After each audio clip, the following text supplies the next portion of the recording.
No matter how sick you are, it's irrelevant. You just keep soldiering on.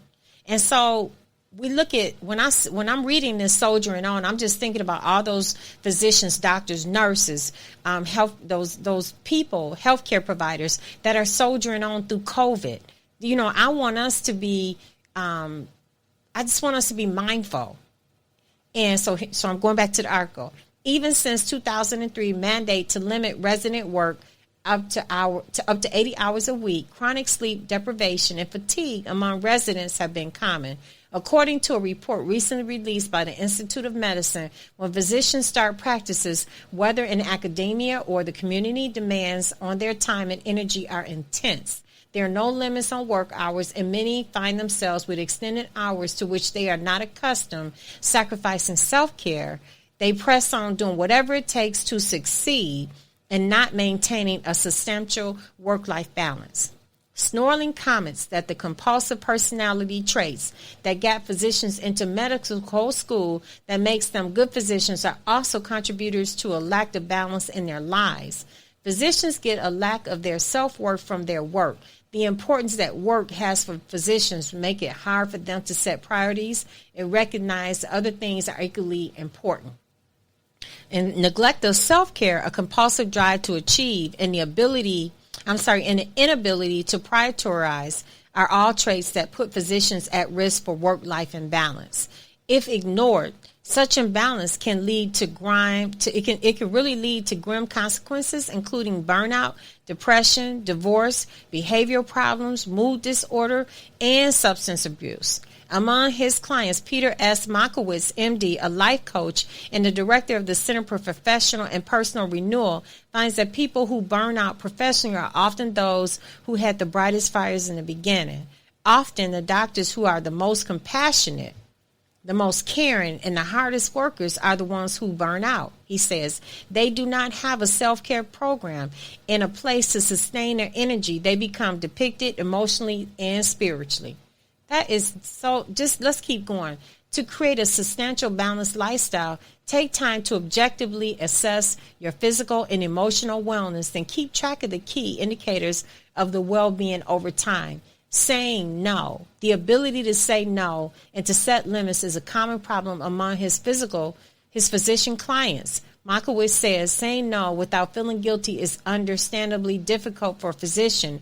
He acknowledges they are not asked to do unimportant or worthless things, but if they continue to say yes, eventually they will not have time for anything to be effective in work-life balance. You have to set priorities.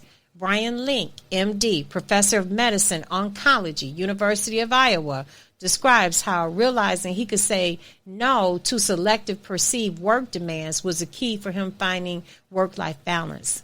Link joined the Iowa facility 15 years ago, right after completing his oncology fellowship.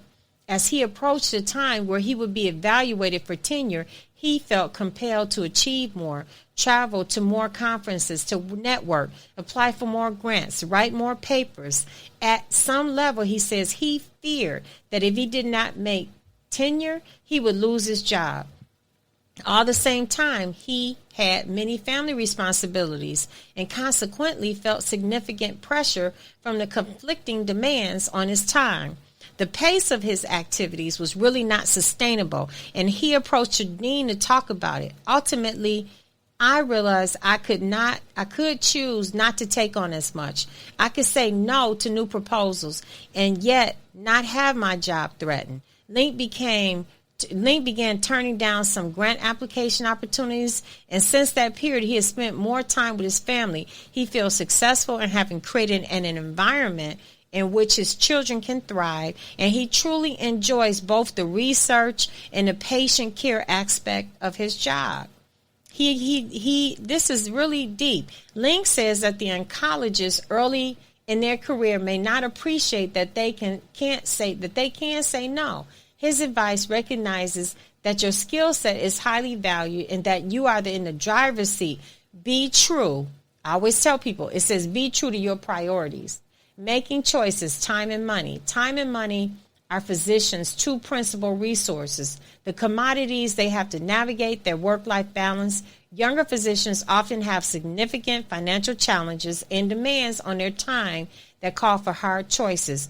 In addition to having significant school debt, matching the lifestyle of their more established colleagues is tempting. Having discretionary income for the first time, it is easy to be lured into purchases and a lifestyle that digs deeper into debt. As Link described, having a young family at the same time you are establishing your career creates conflict demands on your time. In addition, for many physicians, productivity is tied to income, making personal time inversely proportional to increasing compensation. Alan Mexer, MD, who started oncology practices 3 years ago in Green Bay, California, offers examples of the time and money choices he and his wife, also of physicians, have made. Among their financial challenges are the responsibilities of a first-time mortgage, paying off both college and medical school loans, and saving for the future of their two children is pretty daunting, he says. We realize we have to live kind of conservatively. We do take time off, but we don't take travel vacations, just day trips and an occasional weekend trip, and we're very happy with this. Regarding their time, Mesker and his wife have made their children a priority. They do not have a television, and if he has medical records to complete or offer work to do in the evening, he does so after the kids' bedtime. Our time is precious, he says. Although both of their jobs are stressful, he says, they try hard to leave work at work. Mesker emphasizing that one choice of a practice to join is fundamental in achieving work-life balance. He feels supported by his group. He says his day-to-day interaction makes him feel good. His advice to oncology fellows starting out: the people you work with are probably the most important thing when looking at a practice to join. They're going to be pivotal in your happiness. Avoid cynicism. It is well known that caring for patients with cancer takes an emotional toll. In addition to the emotional loss that physicians experience with the death and suffering of patients, other emotions can emerge, including a sense of failure, feeling of powerlessness, and a desire to avoid patients to escape their feelings. This was a powerful article, and this is what physicians go through in the balance of work and life. The last thing in the circle of life is health. How do we look at the quality of life when we look at health in relation to the type of life you're living due to medical conditions? You have to think about that. As our own World Health Organization defines, optimal health is a state of completely physical, mental, and social well-being, and not merely the absence of disease or infirmity.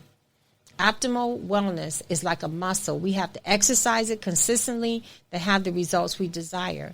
This is why we have the Auspicious Wellness, Optimal Wellness podcast, to offer 1 hour a week to help you recognize what optimal wellness looks like in your life through the conscious actions of well-being, mentally, physically, spiritually, emotionally, and socially. This is the cycle. And we just talked about the cycle of life. And I just want you to think about it. When we see other people, we don't walk in their shoes. We don't know what they're going through, but we really don't know. And sometimes it just takes one kind word. How are you doing? Thank you for being here. Thank you for taking care of me. Thank you so much for being here. And that's what we need to think about. Kindness is a big part of the cycle of life. It is. And to understand what our physicians and our healthcare workers are going through, how much time they're not getting to spend with their families. They're burned out. They're tired. They've been working tirelessly since March. And we need to think about that. And we need to think about staying safe and staying healthy for our family so that we can continue on in the cycle of life, wearing our masks, wearing our gloves, being able to wash our hands, keeping our hands sanitized, those different things. Thinking about when we're pumping gas, as soon as you get back in the car, put hand sanitizer on your hands and also on your steering wheel. Also just right around your steering wheel. That's what my husband does all the time when he gets back in the car. Making sure that you do these things, making sure that you clean your surfaces, making sure that you wipe your surfaces down, making sure that you wash your clothes, making sure that even if you have a cloth mask, wash it. Don't just feel like that's every single time. Wash it. And so these are some of the things that I just wanted to share with you and talk about with you today, and help you get 2021 kicked off in your consciousness of who you are, where you're going, what you want to do, and where you pursue, what your pursuit is like for you, what you're doing. Okay? And so if you want to reach out to me, you always can do that. The name of our website is auspiciouswellness.com. You want to talk to me, our country code is 1, and the phone number is 833-287-7424, extension 700. We also do CBD products, and there's a lot around that, and there's going to be some upcoming sessions about CBD products as well. So if you want to do any of these things and talking to us and trying to find out more about our coaching circle and getting into the coaching, you're more than welcome to give me a call. And I hope I've said something here today to really, really raise awareness for you. I hope something that I said was profound. And thank you for coming and spending an hour with me every week. The times that you guys just continue to listen to our podcast. And so with that being said, we've been just about an hour, and I'm so proud of being able to spend this time with you and to do all the other things that we are doing. So with that being said, we're going to get out of here and vacate the seat today. It's time for me to move on into whatever else I need to be doing, which is 50 million things. But with that being said, I'm practicing my circle of life and balance. And with that being said, I'm out of here. And guess what? I love you. And I am out of here.